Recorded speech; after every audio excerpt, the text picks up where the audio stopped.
Assalamualaikum warahmatullahi wabarakatuh.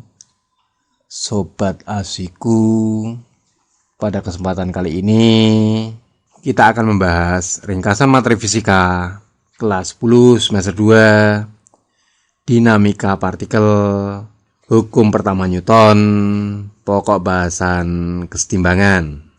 Oke, langsung aja kita bahas. Untuk bisa memahami kesetimbangan partikel, kita beri ilustrasi permasalahannya dulu. Sebuah benda dengan berat V digantung pada tali lemas atau tidak kaku yang masanya bisa diabaikan sebagaimana terlihat pada gambar. Misalkan ditanyakan T1, T2 maupun T3. Caranya gimana? Ya, kita gunakan hukum Newton yang pertama. Sigma F sama dengan 0. Loh, kok sigma F sama dengan 0? Ingat, karena titik atau partikel ini diam, sehingga resultan gaya yang mempengaruhi titik ini tentunya nilainya sama dengan 0. Maka supaya mudah, tali yang pertama yang mempunyai tegangan tali T1 kita proyeksikan dulu menjadi komponen-komponen horizontal dan komponen vertikal. Kalau tali ini kita proyeksikan horizontal atau sejajar sumbu X, arahnya kemana? Ya, tentunya arahnya ke kiri, karena ini membentuk sudut alfa dan garis ini sejajar dengan langit-langit, maka ini pun juga alfa. Kalau di sini ada T1 dan ini sudutnya alfa, maka proyeksi gaya ini nilainya berapa? Ya, karena di samping sudut kita gunakan cos, sehingga ini bisa kita tuliskan T1 cosinus alfa. Selanjutnya T1 kita proyeksikan searah sumbu Y atau yang vertikal.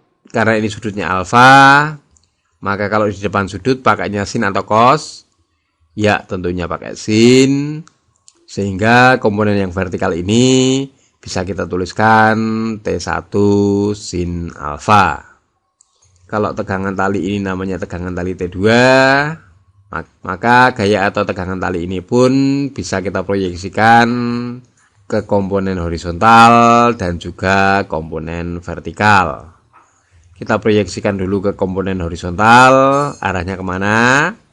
Ya, tentunya arahnya ke kanan. Kita cari sudutnya dulu. Karena komponen yang horizontal ini sejajar dengan langit-langit, maka kalau ini sudutnya beta, tentunya ini pun juga beta.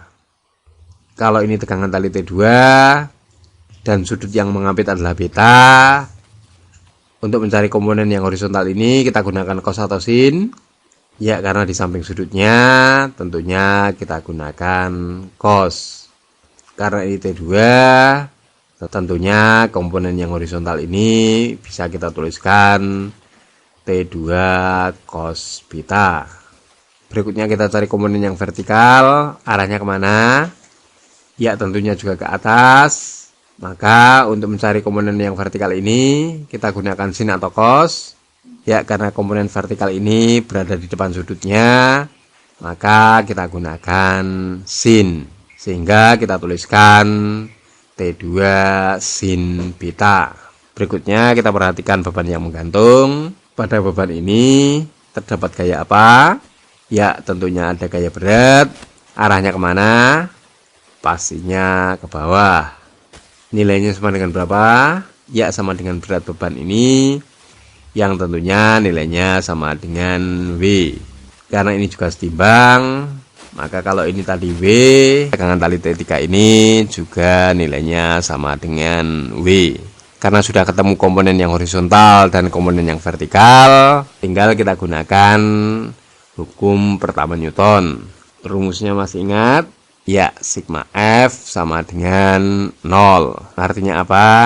Benda atau partikel ini dikatakan diam jika jumlah atau resultan gaya mempengaruhi nilainya sama dengan 0. Atau bisa kita sederhanakan menjadi sigma Fx sama dengan 0. Sigma Fx sama dengan 0 artinya apa? Ya, yang ke kanan ini jika kita kurangi yang ke kiri, tentu nilainya sama dengan 0. Atau boleh juga kita artikan supaya nilainya 0, jumlah komponen gaya yang ke kanan harus sama dengan yang ke kiri. Sehingga kalau kita tuliskan yang ke kanan apa ini? Ya T2 kosinus beta, nilainya sama dengan yang ke kiri. Yang ke kiri apa? Ya T1 kosinus alfa, sehingga tinggal kita masukkan T1 kosinus alfa. Sigma F sama dengan 0. Ini juga bisa kita artikan sigma FY-nya harusnya sama dengan 0. Artinya apa ini? Ya jumlah gaya-gaya yang vertikal bernilai 0. Atau dengan kata lain, jumlah gaya yang ke atas harus sama dengan jumlah yang ke bawah. Kalau kita tuliskan yang ke atas apa ini? T1 sin alfa ditambah T2 sin beta. Tentunya nilainya sama dengan yang ke bawah. Yang ke bawah apa ini? Ya T3. Nilainya sama dengan berapa ini? Ya W. Maka ini pun sama dengan W. Maka setelah ketemu dua persamaan, untuk menghitung T1 maupun T2, kedua persamaan ini harus kita eliminasi atau kita susi-susikan. Bukan susi-susi ya, substitusi. Namun kalau dirasa susah, jangan kemana-mana, kita perhatikan cara praktisnya. Supaya lebih praktis, kita gunakan aturan sinus untuk menyelesaikan kesetimbangan 3 tali. Misalkan di sini ada gaya atau tegangan tali T1, T2 maupun T3, dan sudut di depan T1 ini kita beri nama alfa. Sudut di depan T2 kita namakan beta, dan sudut di depan T3 kita namakan gamma. Kalau kejadian atau kondisinya seperti ini, berlaku T1 per sin alfa sama dengan T2 per sin beta sama dengan T3 per sin gamma. Inilah aturan sinus yang bisa kita gunakan untuk menyelesaikan soal-soal kesetimbangan partikel dengan cepat. Oke, supaya lebih bisa dipahami dan bisa dimengerti, perhatikan contoh soal berikut ini. Sebuah benda dengan berat 100 Newton digantung pada tali yang masanya diabaikan seperti pada gambar ini. Maka untuk menghitung tegangan tali T1, T2 maupun T3, caranya gimana? Ya, tadi sudah kita jelaskan.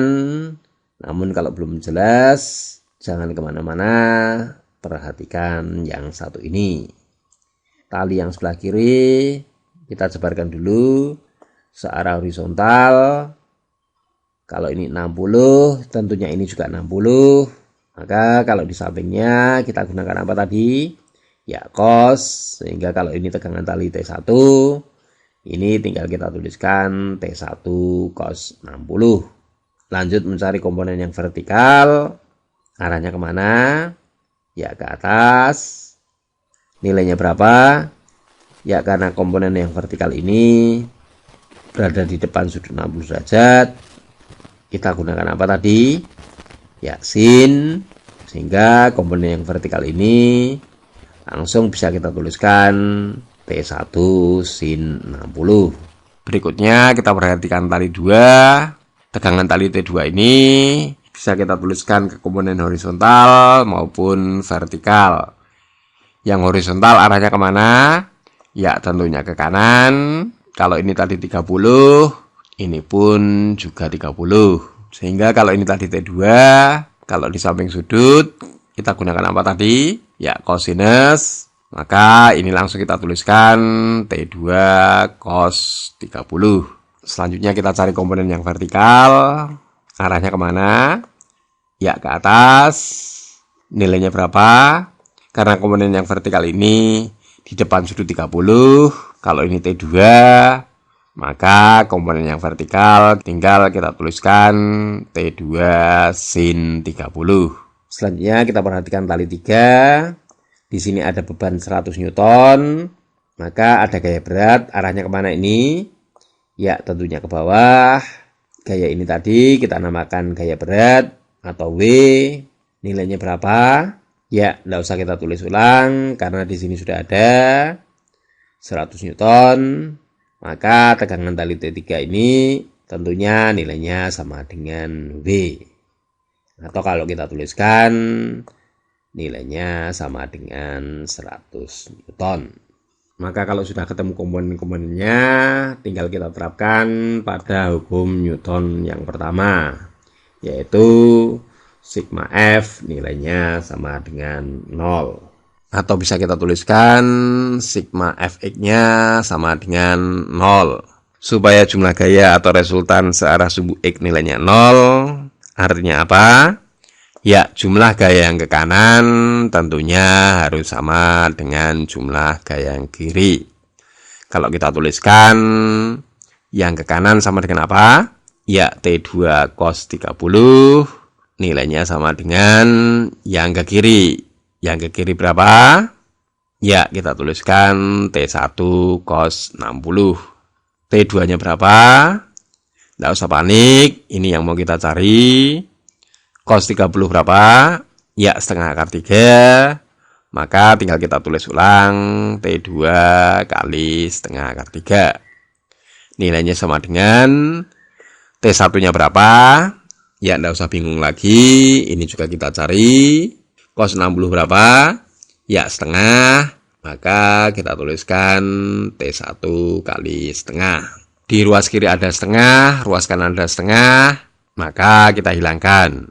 Yang ruas kiri kita kalikan 2, setengahnya hilang. Yang ruas kanan pun dikalikan 2, setengahnya lenyap. Tinggal kita tuliskan T1 sama dengan T2 kali akar 3. Lanjut kita cari komponen yang vertikal. Atau kita tuliskan sigma FY-nya sama dengan 0. Artinya apa? Ya, komponen yang vertikal ke atas ini tentunya harus sama dengan yang ke bawah. Kalau kita tulis ulang, yang arahnya ke atas, nilainya berapa? Ya, T1 sin 60 ditambah T2 sin 30. Nilainya sama dengan yang ke bawah. Atau kita tuliskan B. Langsung kita hitung. T1-nya berapa? Ya, tidak usah panik, langsung kita susukan dari sini. Maka T1 kita ganti T2 kali akar 3 dikali sin 60 ini berapa? Ya, setengah akar 3. Tinggal ditambah T2 nya berapa? Tidak usah panik, tetap kita tuliskan T2 dan sin 30 kita masukkan setengah. Sama dengan yang ke bawah. Beratnya berapa? Ya, 100 Newton. Kita tuliskan sama dengan 100. Di ruas kiri ada setengah. Caranya gimana? Ya, jangan dicoret-coret. Nanti malah tidak jelas. Supaya hilang, ini tinggal kita kali 2. Yang ruas kiri kita kali 2. Yang ruas kanan pun juga kita kali 2. Kalau ini kita kali 2, setengahnya hilang.